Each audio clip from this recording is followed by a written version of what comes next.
Praise the lord everybody. అందరికీ మరణతండి. ఒక చిన్న గ్రామంలో రాము అనే బాలుడు ఉండేవాడు. ఆ అబ్బాయి చాలా పేదవాడండి. బట్టలు కూడా చినిగిపోయి ఉండేవి. వేసుకోవడానికి కాళ్ళకు చెప్పులు కూడా లేవంట. కానీ అతనికి ఒక పెద్ద కోరిక ఉండేది. ఏంటో తెలుసా? ఒక్కరోజు నేను యేసును దగ్గరగా చూడాలి, కలవాలి ఆయన్ని అని. గ్రామంలో పాస్టర్ గారు యేసు గురించి చెబుతూ ఉండేవారు. ఏమని? యేసు మన పాపాల కోసం ప్రాణమిస్తాడు, మనల్ని ఎప్పుడూ విడిచిపెట్టడు అని. ఒకరోజు రాము అడవిలో నడుస్తూ గాయపడిన ఒక పక్షిని చూశాడంట. ఆ యొక్క పక్షి రెక్క విరిగి ఎగరలేక వణికిపోతుంది. రాము ఆ పక్షిని తన చేతుల్లో మెల్లగా ఎత్తుకొని ఇంటికి తీసుకొని వెళ్ళి నీళ్లు ఇచ్చి తిండి పెట్టి గాయం కట్టాడు. కొన్ని రోజుల్లో ఆ పక్షి మళ్ళీ ఎగరగలిగింది.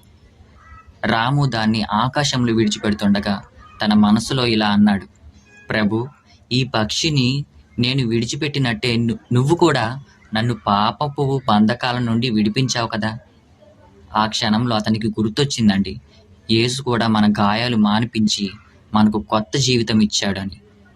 మనం అర్హులు కాని ప్రేమను యేసు మనకు ఇచ్చాడు అని.